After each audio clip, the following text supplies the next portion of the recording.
नमस्कार, आप देख रहे हैं डिजियाना न्यूज़। मैं हूं आपके साथ रोशनी शर्मा।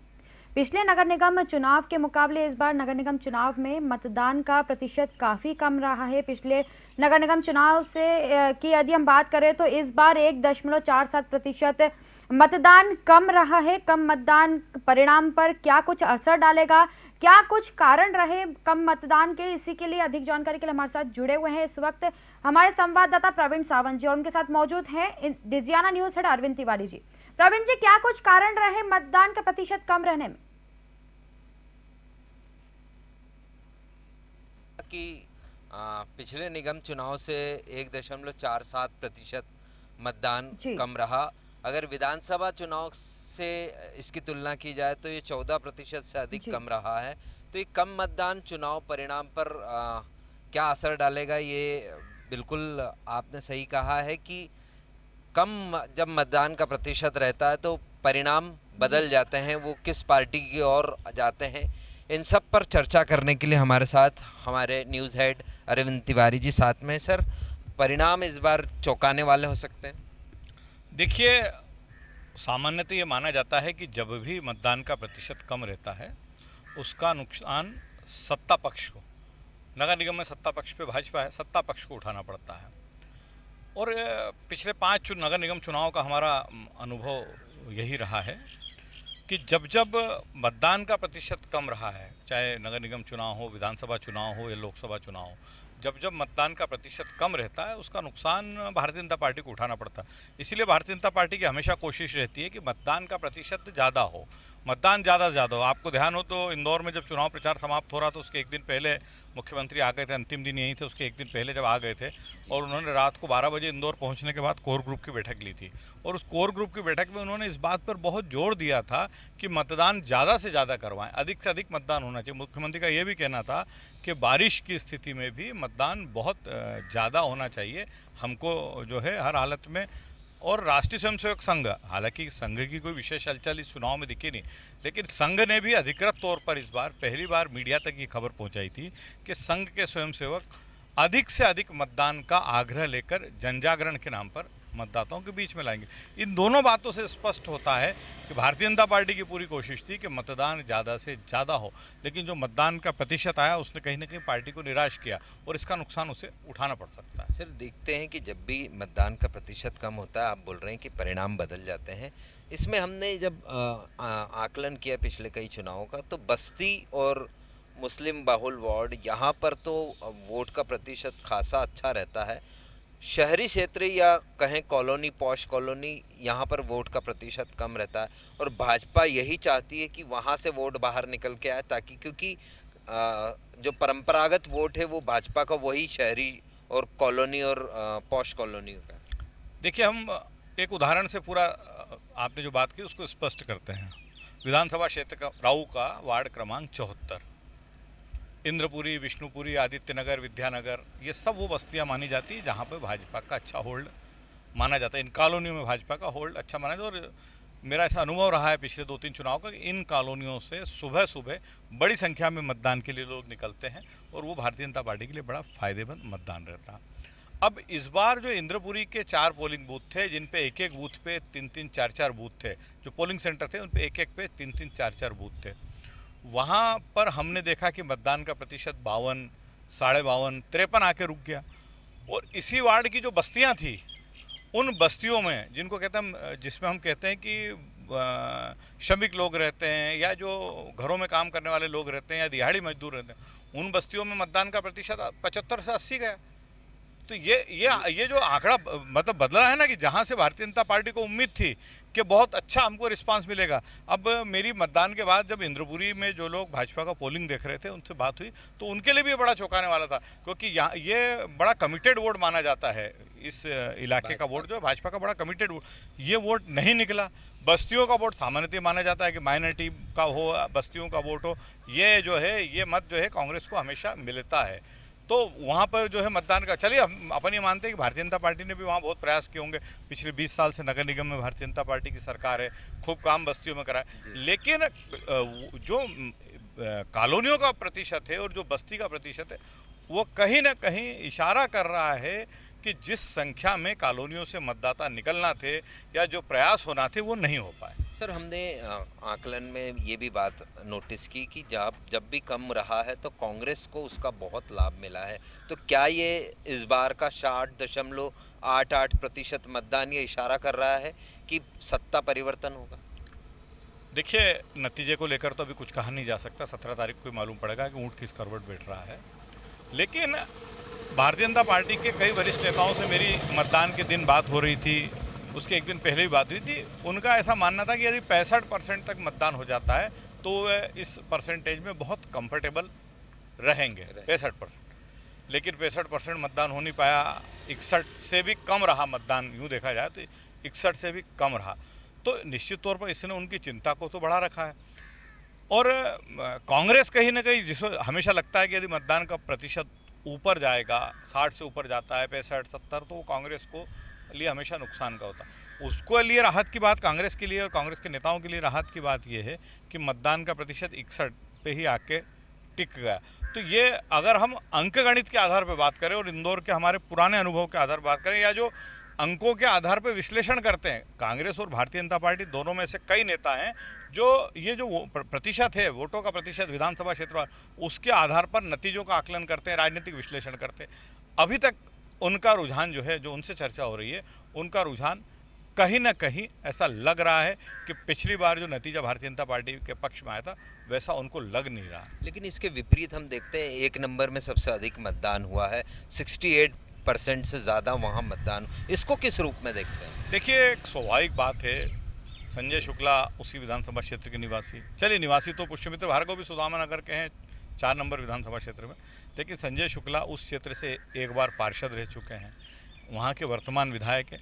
और स्वभावतः ये रहता है कि किसी विधानसभा क्षेत्र का कोई नेता यदि महापौर पद के लिए उम्मीदवार है तो उस क्षेत्र के मतदाता जो हैं उनके मन में एक स्वाभाविक उसके प्रति लगाव का भाव हो जाता है। हर आदमी चाहता है ना कि मेरे विधानसभा, भाई आप भी चाहेंगे ना कि आपके वार्ड के व्यक्ति को महापौर बनने का मौका मिले। तो वहाँ तो उलट बात है कि वार्ड का तो है ही व्यक्ति वो, उसके साथ साथ उनके विधानसभा क्षेत्र का अच्छा 17 वार्ड है, अच्छी खासे वोटर हैं वहाँ पे। और संजय शुक्ला ने वहाँ पूरी ताकत भी लगाई। आपने देखा पिछले 1 साल से, जब से तय हो गया था कि वे चुनाव लड़ेंगे, उन्होंने चाहे सामाजिक फोरम हो, धार्मिक फोरम हो, वो अपनी पूरी ताकत लगा रखी थी। अच्छे जीवन संपर्क का मामला है, भाई पुष्यमित्र भार्गव जी को तो ये मालूम नहीं था ना कि उनको पार्टी उम्मीदवार बना देगी। तो जीवन संपर्क तो नो डाउट 1 नंबर विधानसभा में संजय शुक्ला का रहा। हम भी जब उस विधानसभा क्षेत्र के कुछ पोलिंग बूथ पर गए और वहाँ हमने लंबी लंबी कतारें लगी हुई देखी मतदाताओं की, और उनसे जब सवाल किया तो उनका एक ही कहना था कि भाई हम क्यों नहीं आखिर संजय शुक्ला को महापौर के रूप में देखना चाहेंगे।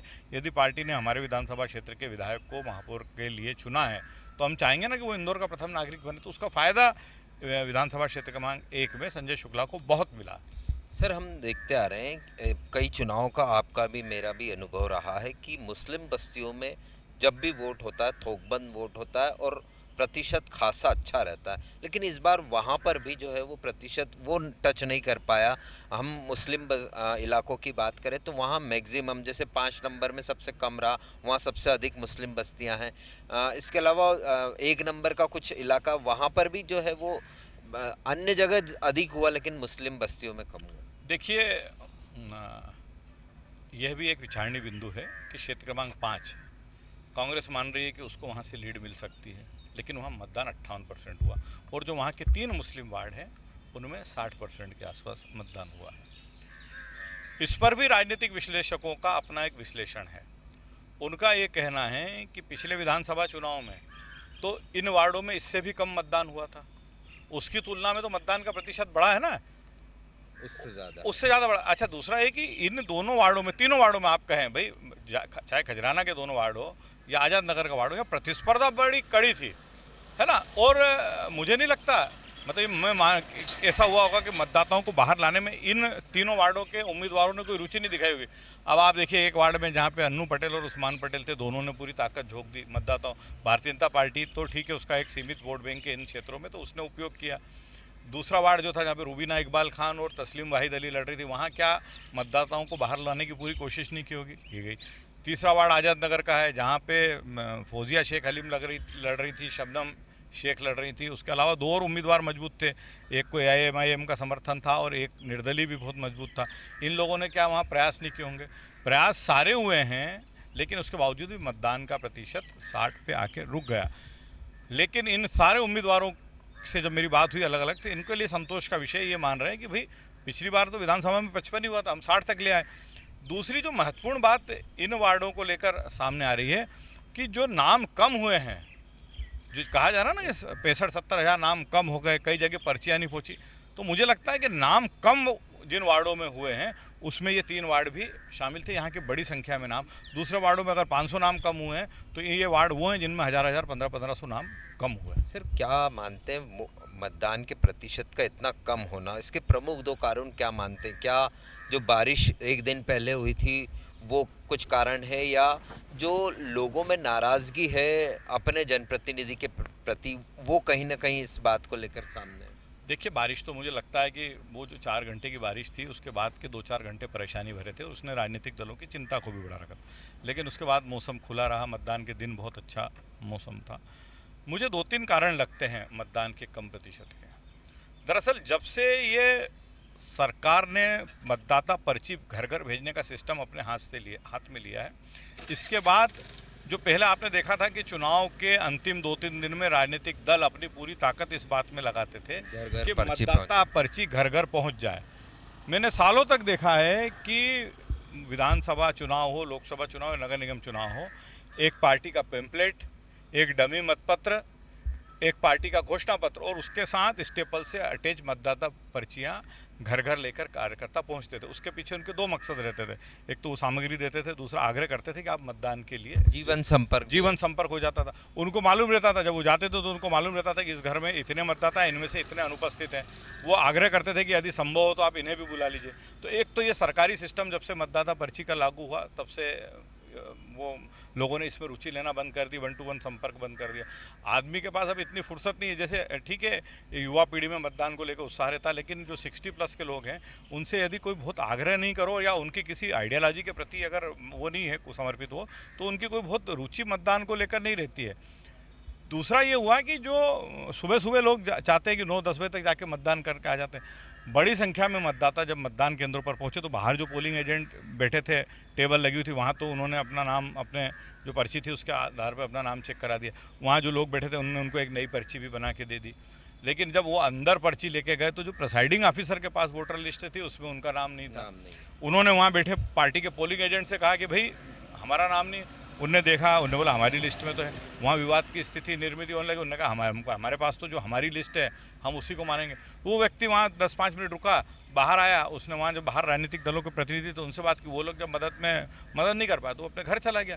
तो अगर किसी शहर में 70-75 हज़ार लोग मतदान से वंचित रह जाते हैं तो इससे भी तो प्रतिशत गिरेगा। 5% का सीधा फर्क है ये। बिल्कुल। ये सर इसमें क्या मानते हैं आप कि जब कांग्रेस सरकार आई थी उसने मतदाता सूची में अपने हिसाब से बदलाव कराया था, उसके बाद जब फिर भाजपा सरकार आई उसने फिर बदलाव किया, तो इस बदलाव के चक्कर में ये कहीं छूट गए हों लोग? देखिए, मैं तो इसको राजनीतिक दलों की घोर लापरवाही मानता हूँ। चलिए, कमलनाथ के दौर में बदलाव हुआ, उसके बाद 2 साल से भारतीय जनता पार्टी की सरकार है, चुनाव होंगे ही, आज नहीं होंगे तो कल होंगे, ये भी तय था। प्रशासन ने मतदाता सूची जारी कर दी थी, राजनीतिक दलों को उसकी प्रतियां उपलब्ध करा दी। उसके बाद इन राजनीतिक दलों ने क्यों रुचि नहीं ली?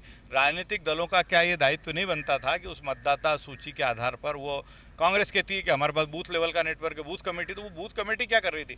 भाजपा कहती है कि हमारे पास पन्ना प्रभारी है। अगर पन्ना प्रभारी भी ये चिन्हित नहीं कर पाए तो बहुत बड़ा दुर्भाग्य माना जाएगा। त्रिदेव भी थे इस बार। त्रिदेव भी थे, और पन्ना प्रभारी भी यदि ये चिन्हित नहीं कर पाया कि जो मतदाता सूची उसके पास आई है उसमें से कितने नाम कम हो गए, कितने बढ़ गए, या कितने नाम ऐसे जो दूसरी जगह जुड़ गए, दूसरे मतदान केंद्र पे चले गए, तो ये तो राजनीतिक दलों की, इसको घोर लापरवाही कहा जाएगा ना।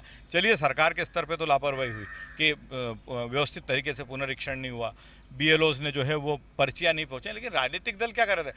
अब बात उठ रही है कि राजनीतिक दल बोल रहे हैं कि पर्चियाँ नहीं पहुँची। मतदान के एक दिन पहले किसी राजनीतिक दल ने या उनके जो अलग अलग क्षेत्रों के इंचार्ज थे उन्होंने ये बात उठाई क्या? जबकि आपत्ति के लिए पर्याप्त समय दिया था। उससे भी हटके अलग प्रवीण जी आपसे बात कर रहा हूँ कि आप दोनों राजनीतिक दल कह रहे हैं कि हमारा बहुत मजबूत नेटवर्क था, दोनों उम्मीदवार कह रहे हैं कि पार्टी के अलावा हमारा निजी नेटवर्क काम कर रहा था।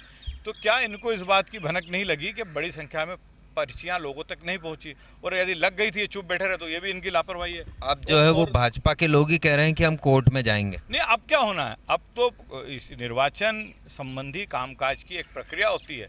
मतदाता सूची का प्रकाशन होता है, उस पर दावे आपत्ति बुलाई जाती है, उसके बाद अंतिम सूची जारी। जब आपको प्रशासन ने मौका दिया तब तो आप कर नहीं पाए, और अब आप बोल रहे हो कि हम कोर्ट में जाएंगे। अब आप एक दिन पहले भी इस बात की आपत्ति दर्ज करा दें। अब जैसे कल भारतीय जनता पार्टी का एक प्रतिनिधिमंडल राज्य के मुख्य निर्वाचन आयुक्त बीपी सिंह से मिलने गया था। उन्होंने कहा कि साहब पर्चियाँ इस बार नहीं पहुँची।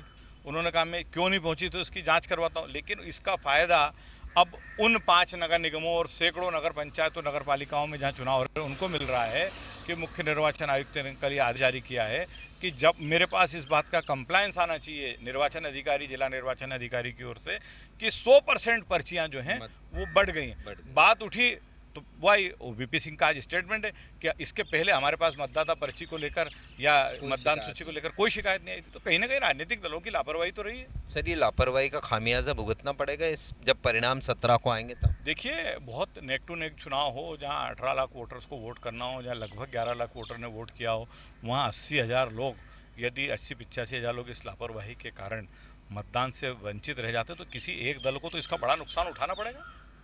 आप लंबे समय से राजनीतिक रिपोर्टिंग भी करते आए हैं, बहुत नज़दीक से कई चुनावों को देखा है, इतने परिणामों को आपने बहुत नज़दीकी से आकलन भी किया है। इस बार आपका आकलन क्या कहता है? देखिए, जैसा मैंने आपसे कहा कि कौन जीतेगा कौन हारेगा इसका विश्लेषण तो हम अभी नहीं कर सकते, लेकिन 2-3 बातें हैं जिसके आधार पर चुनाव परिणाम की दिशा हम तय कर सकते हैं। ये जो लगभग 80,000 कहा जा रहा है कि 65,000 नामों का होता, लेकिन मेरा ऐसा मानना है कि इसके कारण 80,000 मतदाता मतदान से वंचित रहे। इस 80,000 में से 60,000 मतदाता मुझे लगता है कि एक विचारधारा के प्रति कमिटेड थे या उन कॉलोनियों के हैं जहां से हमेशा भारतीय जनता पार्टी को अच्छा रिस्पांस मिलता है। 60,000 वोट का नुकसान तो ये हुआ, 20,000 वोट का नुकसान कांग्रेस को हुआ, लेकिन 60,000 वोट का नुकसान हुआ। दूसरा, आपके आकलन का एक विषय और मैं आपको बताना चाहूँगा कि विधानसभा क्षेत्र क्रमांक 2 में मात्र 58% मतदान हुआ। इस विधानसभा क्षेत्र में एक चुनाव रमेश मेंदोला 93,000 से जीते, एक चुनाव 70,000 से जीते, और पिछले चुनाव में मेरे को लगता है कि 70,000 के आसपास की लीड थी, 50+ कहा जाता है, इतनी ही लीड थी। वहाँ पर मतदान का कम प्रतिशत। दूसरा, मतदान के दौरान कुछ उम्मीदवारों की जो बौखलाहट सामने आई वो भी नतीजे की ओर इशारा करती है ना कि दोपहर में 2:30 बजे कोई उम्मीदवार, 3 बजे कोई उम्मीदवार मैदान छोड़ के और थाने पहुंच जाए या किसी बूथ पर विवाद करने लगे और बाद में विवाद की स्थितियां नहीं, तो उससे बहुत सारे संकेत मिलते हैं।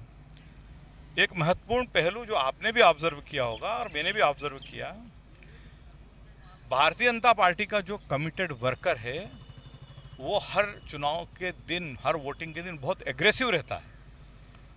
वो मतदाता को घर से निकालने से लेके मतदान केंद्र लाने, वहाँ उसकी पर्ची बनवाने और उसको मतदान केंद्र तक बाहर पहुँचने, और अगर प्रिसाइडिंग ऑफिसर सहयोग नहीं कर रहा तो उससे अंदर जाकर लड़ झगड़ भी लेता है। लेकिन इस पूरे चुनाव में मतदान के दिन मैंने ये सीन इंदौर से गायब देखा। ये सर, ये सीन गायब होने के पीछे ये तो नहीं कि सत्ता में 17 साल से लगातार बने हुए हैं, सत्ता के कारण कहीं ना कहीं कार्यकर्ताओं जो है वो जिन्हें लाभ मिलना चाहिए वो नहीं मिल पाता, तो वो कहीं ना कहीं मन में कुंठित होते हैं। देखिए, एक महत्वपूर्ण बिंदु है ये, कार्यकर्ता की अपेक्षा रहती है कि जब सत्ता हो तो हमको मौका मिले।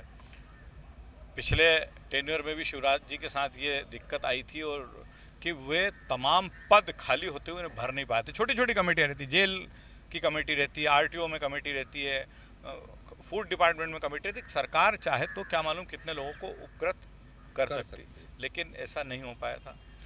दूसरी बात, नगर निगम में 5 साल से काबिज थी नगर निगम, कहीं न कहीं शहर के आम आदमी ने अपने आप को ठगा हुआ महसूस किया। कार्यकर्ताओं ने भी ऐसा महसूस किया कि नगर निगम में चुनिंदा लोगों की ही सुनवाई हो रही थी, उनकी सुनवाई नहीं हो रही थी। उससे भी कार्यकर्ता निराश था। कार्यकर्ता का जब भी इस तरह का आक्रोश रहता है ना, तो वो जो इमीडिएट इलेक्शन आता है उसमें उतर जाता है। और ये नगर निगम का चुनाव तत्काल वाला चुनाव था, कार्यकर्ता भरा पड़ा था, कार्यकर्ता ने उत्साह नहीं दिखाया। एक बात यह भी सामने आ रही है कि पार्टी के एक बड़े वर्ग ने यह महसूस किया कि भाई हम पार्टी के लिए 5 साल काम करते हैं, पार्टी आंदोलन कार्यक्रमों में हमारा उपयोग करती है, साल भर हमको किसी न किसी अभियान में जोड़े रखती है। बिल्कुल। भारतीय जनता पार्टी के टिकट के दावेदार 4-5 नेता थे, लेकिन टिकट मिल गया पुष्यमित्र भार्गव जी को, वो भी संघ के निष्ठावान हैं, उनकी भी भारतीय। लेकिन जो पार्टी का 24 घंटे पार्टी के लिए काम करना, जिसको कहते हैं ना पार्टी का फुल टाइमर, जबकि सामान्य सीट हो गई थी तो उसको कई लगा ऐसे कि हाँ, स्वाभाविक दावेदार थे। वो फुल टाइमर को लगा यार कि मेरे साथ धोखा हुआ है। कहीं ना कहीं भारतीय जनता पार्टी के कई नेताओं ने भी इस चुनाव में उतनी रुचि नहीं ली जितनी वो हर चुनाव में रुचि लेते हैं। तो ये तमाम जो फैक्टर हैं, ये फैक्टर भारतीय जनता पार्टी के खिलाफ जाते दिख रहे हैं। संघ, आप बताइए कि संघ ने पहली बार ऐसा हुआ था कि मेरे पास संघ के चुनाव के 6 दिन पहले संघ के जो इंदौर विभाग के प्रचार प्रमुख, उनका फ़ोन आया और उन्होंने कहा कि संघ की एक महत्वपूर्ण बैठक में निर्णय हो गया है कि संघ के कार्यकर्ता इस चुनाव में भागीदार होंगे और जिस स्वरूप में भागीदार होंगे उसका भी उन्होंने मुझसे खुलासा किया था कि वे जन जागरण के लिए घर घर जाएंगे और लोगों से अधिकतम मतदान का आग्रह करेंगे। अब आप बताइए कि संघ का कार्यकर्ता यदि मतदान के लिए क्या आग्रह के जन जागरण के साथ घर घर जाएगा तो वो कांग्रेस के उम्मीदवार को वोट देने की तो बात नहीं करेगा ना, बिल्कुल वो तो बीजेपी के उम्मीदवार को करेगा वोट देने के बाद। लेकिन उसके बावजूद मुझे शहर में कुछ ही कॉलोनियाँ होंगी जहाँ पे संघ के कार्यकर्ता निकले, उन्होंने मतदान का आग्रह किया और लोगों से कहा कि आप जन जागरण के अधिकतम मतदान के लिए पहुँचे। तीसरी बात यह कि वोटिंग के दिन संघ मैदान से गायब था, नहीं तो हर चुनाव में संघ के स्वयंसेवक सुबह से लग जाते हैं और इस बात का ध्यान रखते हैं कि कौन वोट करने आ गया, कौन नहीं आया, और आखिरी समय में उनको मॉनिटरिंग भी करते हैं। मॉनिटरिंग भी। अरविंद सर, आप देखते हैं कि 2 नारे चले इस बार। बीजेपी ने नारा दिया टेम्पो से मेट्रो तक का। क्या ये नारा क्लिक किया या फिर कांग्रेस के एकमात्र जो लड़ रहे थे, क्योंकि कांग्रेस तो मैदान में थी नहीं, सिर्फ संजय शुक्ला लड़ रहे थे, उन्होंने ये कहा कि मैं सेवा के साथ उतर रहा हूं, मैंने वो दिखाया भी है कोरोना काल के दौरान, और धार्मिक जो उनके आयोजन थे उन सब को लेकर। तो क्या क्लिक किया है मतदाताओं को इस बार? देखिए, जो परिदृश्य मतदान के दिन दिखा उसमें मुझे तो नहीं लगता कि टेम्पो से मेट्रो का नारा कोई बहुत असरकारक रहा। दरअसल इंदौर का चुनाव दोनों उम्मीदवारों के चेहरों पर आके टिक गया था। दोनों उम्मीदवारों के चेहरों पर, अब उन चेहरों पर मतदाताओं ने किसको प्राथमिकता दी है उसी से नतीजा तय होना है। लेकिन जो ओवरऑल जो हमने सिनेरियो देखा, जो संगठन स्तर पर भारतीय जनता पार्टी की बहुत तैयारी देखी जाती है। आप बताइए कि कांग्रेस में तो संगठन कहीं दिखाई नहीं इस चुनाव में। भारतीय जनता पार्टी में रोज कोर ग्रुप की बैठक होती थी, रोज रणनीति बनती थी, अलग अलग कमेटियां 30-35 कमेटी बनी थी, हर कमेटी में 20-20, 25-25 लोग थे। वो सब आखिर कहाँ थे और उनकी क्या रणनीति थी? जब आपके पास एक सिस्टम है पन्ना प्रभारी का, तो फिर आपके पास ये लेकुना क्यों नहीं सामने आपके पास आ पाया? भाजपा के चुनाव संचालक और चुनाव प्रभारी भी सक्रिय नजर नहीं, आपके पास ये क्यों नहीं आया? मैं बात बोल रहा हूँ आपसे कि अगर आप एक एक चीज़ पे नज़र रखे हुए थे तो आपके पास ये बात क्यों नहीं है कि मतदाता सूची में ये गड़बड़ी है, पर्चियाँ नहीं पहुँची है, आपका कार्यकर्ता जो है चुनाव में बिल्कुल रुचि नहीं ले रहा। भारतीय जनता पार्टी के कार्यकर्ता तो चुनाव के दिन एक दिन पहले से अपना घर बार सब छोड़ के पूरी ताकत से इस बात, रात को बस्तियों में घूमते थे, कॉलोनी में घूमते थे, नज़र रखते थे क्या डेवलपमेंट है, कहीं कांग्रेस के लोग शराब तो नहीं बांट रहे हैं, पैसा तो नहीं बट रहा है, इस पर नज़र रखते थे और सुबह से ड्यूटी पे आ जाते थे। वो अपनी ड्यूटी मानते थे। मैं तो ये शब्द मैं आपसे कह रहा हूँ कि वो चुनाव में के दिन सक्रियता को ड्यूटी मानते थे। लेकिन इस बार परिदृश्य से ही नजर आया है कार्यकर्ता, ये चिंता का विषय है भारतीय जनता पार्टी के लिए। तो बिल्कुल ठीक रोशनी, जिस तरीके से अरविंद सर ने पूरी चुनाव का विश्लेषण किया है और कम मतदान के कारणों पर भी उन्होंने रोशनी डाली है। तो कम मतदान का जो है जो परिणाम है वो क्या होगा ये तो हम 17 तारीख को देखेंगे। लेकिन ये बिल्कुल सही कहा उन्होंने कि राजनीतिक दलों की घोर लापरवाही है जिसके चलते 80,000 लोग जो है वो अपने मतों का प्रयोग नहीं कर सके। तो ये परिणाम पर इसके बहुत कुछ असर होंगे और हम देखते हैं कि 17 तारीख को जो मतदाताओं ने जो फैसला किया है इनकी किस्मत का, वो किस्मत किसके दरवाजे खोलती है। तो ये 17 तारीख को सुबह 8 बजे से इसके रुझान आना प्रारंभ हो जाएंगे और लगभग 10:30 11 बजे स्थिति स्पष्ट होती नजर आएगी कि इंदौर की जो नगरीय सरकार है, नगर की सरकार है, उस पर कौन काबिज होगा। जी प्रवीण जी, हमारे साथ जुड़ने के लिए आपका बहुत बहुत धन्यवाद। तो ये थे इंदौर से हमारे संवाददाता प्रवीण सावंत जी, जिन्होंने हमें इस पूरे विषय पर चर्चा के दौरान बताया कि क्या कुछ मतदान प्रतिशत में जो कमी आई है उसके क्या कुछ परिणाम पर असर पड़ सकते हैं। इस बारे में या राजनीतिक दलों की बात करें तो उनकी भी कहीं ना कहीं लापरवाही बताई जा रही है। और जिस तरह से अरविंद जी द्वारा बताया गया कि जब भी मतदान का प्रतिशत कम होता है तो इसका कहीं ना कहीं रूलिंग पार्टी को भी खामियाजा उठाना पड़ता है। लेकिन दोनों ही पार्टी भारी मतों से जीत का दावा कर रही है। लेकिन अभी इसका नतीजा 17 तारीख को आएगा, तब पता चल पाएगा कि क्या कुछ असर दिखा है? मतदान में जो प्रतिशत कम हुए हैं उसका क्या कुछ असर दिखा है? किस पार्टी को कितना खामियाजा उठाना पड़ा है? इसका पूरा नतीजा जो आएगा वो 17 तारीख को आएगा। तब तक के लिए दोनों पार्टी को इंतजार है, क्या कुछ निर्णय आने वाले हैं। फिलहाल यहाँ लेंगे एक छोटा सा ब्रेक, जल्द हाजिर होंगे। आप देखते रहिए डिजियाना न्यूज।